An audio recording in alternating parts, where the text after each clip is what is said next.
ኳስ ምታዩ ሴቶች ግን ማለት ነው ብራዘር ብንላችሁ ይደብራችኋል።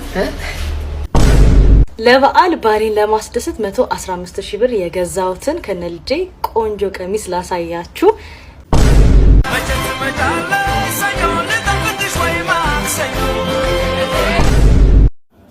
የሰው የለሞኝ የሰው የለሞኝ የሰው የለሞኝ ኳስ ምታዩ ሴቶች ግን ማለት ነው ብራዘር ብንላችሁ ይደብራችኋል።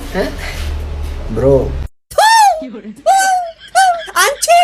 አንተ እናንተ እንደው አንተንስ እንደ እህቴ ነው ማይብልህ ይደብራል አይደብርህ? ጭራሽ ሎትሽን አንጠልጥለሽ ከናቨርሽ ፊልተር ተጠቅመሽ ወጥተሽ ኳስ ስለሚያዩ የሴት ፕሮማክስ ስለሆኑ ውድ እህቶቻችን ትናገራለሽ። ይሄ እኮ ነው ዘመኑ ከፍቷል። አንተ ደግሞ ይሄ እኮ ነው ዘመኑ ከፍቷል። እህት በእህቷ ላይ ትነሳለች የሚባለው። አንቺ ጭንሽ ስር ገብቼ ምጅልቅ ሳላረግሽ ሎትሽን አውልቂ። መች ነው መንዘፍ ላወርሽ? በዚህ ሁኔታሽማ እንደው ምንድነው ብራይዳል ምናምን የሚሉትን ነገር እንት ማለትሽ አይቀርም። የትንፉት አንተ አርገ ነው እንደዚህ የሚቆላ እኛንስ ተሆን እኛ ላጤዎች ነን። ባለትዳሮቹ አሉ አይደል እንዴ? እቺን የ90 ደቂቃ ኳስ ለማየት 190 ደቂቃ ሚስቱን ለማሳመን ሴኔት ሰብስቦ አማክሮ በስንት ጊዜ አይደል የሚፈቀድለት? ኳስ የምታዩ ሴቶችን እንደብሮ ብለህ ተናግሬያለሁ። በስተመጨረሻም ጀስትሽን በቅንፍ ውስጥ ልክሽን ስናግርሽ ምን ሆናችሁ ነው ወገን?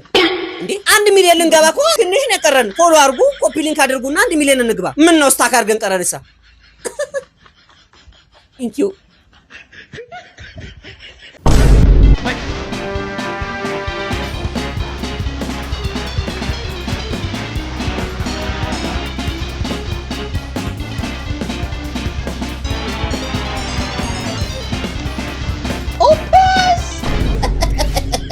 ይሄ ልታሳየኝ ነው ጌታ ያስቀመጥከኝ። ስማ ይሄ የብብትና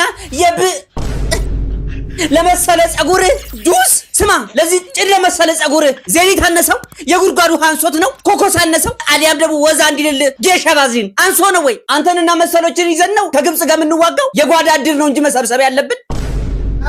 አው ወገን ወዴት እየሄድን ነው? ጭራሽ እኮ አሁን የሴቶች ውበት ሳሎንን ያጣበቡት እንደዚህ አይነት ሸለመጥማጥ የሆኑ ወንዶች ናቸው። ወንዶች አንቺ ሁለቱንም ነው ያሽው። ባይሆን ወንድሜ ጸጉርን ከምታጠብበት ብትጠጣው ጸጉር ይፋፋል ማለቴ ጭዱ ይፋፋል ነበረ።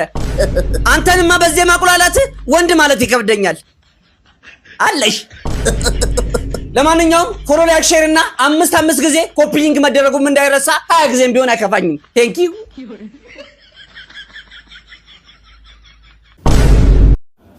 የሰው የለሞኝ የሰው የለሞኝ የሰው የለሞኝ የሰው የለሞኝ ከሀገር ወጥቶ በውጭ ሲገኝ በስተርጅና ሙሽርና የሚባለው ይሄ ኢትዮጵያ ውስጥ የሚኖሩ እናት አባቶች ዓለም በቃኝ ብለው ወደ ገዳም በገቡበት ሰዓት እርሶ በዚህን ጊዜ ሲንግል ካለቀቁኝ ብለው ወዮ ያዙ ልቀቁኝ ምን የሚሉት ቅሌት ነው አውቃለሁ። በክፋት አስቦት እንዳልሆነ ይገባኛል። ነገር ግን በዚህ እድሜ ግጥሙ ጥሩ ነው፣ ጨዋ ነው፣ ቤት አይመታም፣ እርሶም ጨዋ ነው። ግን የሰው የለም ሞኝ ብለው ሞኝ መሆን በጣም ከባድ ነው። እማማ ቢያርፍ ይሻላል። ይከበሩት ይሻላል። የእርሶ ጓደኞች እኮ ጎፋ ላይና እንዲሁም በመላው ኢትዮጵያ ውስጥ የሚከሰቱትን እንደዚህ አይነት የመሬት መንሸራተትና ጦርነት እንዲቀር እባክህ ማረን ፈጣሪ በሚሉበት ሰዓት እርሶ በነፍስ ወከፍ ለማንኛውም ቢያደጉ ይሻላል። ደስ ይላሉ ደግሞ እኮ የምር በጣም ነው ደስ የሚሉት ልጃቸው። አያችሁበት there is no difference between ካበደ ጋር just like ጥሩን ባራራም ተመሳሳይ ነው። ካም ዳውን ኪሎሜትሮች ከ30 ኦቨር ከሄደ ምንም አያረጉ። ነጠላ 300 400 ብር ይግዙ ላጠላጥ ያድርጉና ወደ ቤተ ክርስቲያን ምንም አያስፈልግም። አው ይሄን ነው ምንድነው? እርሶ በዚህ እድሜዎት ማየት ያለበት ዘሀበሻ፣ ፋና፣ ኢቲቪ፣ ታታዴሊ፣ ዋልታ፣ ሜታ ወይ አመልኮ ክፉ ነው እናንተ። አለፍ ሲል ደግሞ ኢሳት በጣም ሲሄድ ቢቢሲ እና ሲኤንኤንም ቢሆን አይከፋም። ታወዘ ወርልድ ቱዴይ ምናምን ነገር ቼክ ለማድረግ እርሶስ ያሰው ነው አቦ የራሶት ጉዳይ አስገርዞታለሁ። እንደውም ይቅርብኝ አልመክሮትም። እንዴ እዚህ ስር ገብቼ ነው የምቆነጥጦት። እኔ ኢትዮጵያ ሲሄድ የማደርጋቸው 3 ነገሮች፣ አንደኛ እንቅልፍ በቃ እዚህ አላርም ጠብቄ አይደለም የምነሳው፣ እንቅልፍ እስኪ በቃኝ ድረስ እተኛለሁ። ሁለተኛ በቃ ይኸው ነፃነቴን እንዳጣው በርቃለሁ፣ እዞራለሁ። በቃ ኢትዮጵያ ውስጥ የትም ሄጄ እዞራለሁ። ጎንደር፣ ጎጃም፣ ባህር ዳር፣ ቀብር ዳር ሳይቀር እዞራለሁ። ሶስተኛ ሆዴ ጢጥ እስኪል በቃ እንደዚህ ጢጥ እስኪል ድረስ አያቸው አይደል? ይሄ ሆዴ አሁን እንደዚህ ጢጥ ብዬ በቃ ጠግቤ እበላለሁ። በቃ ይሄ ነው ያማረኝም የምኞቴም ይሄ ነው።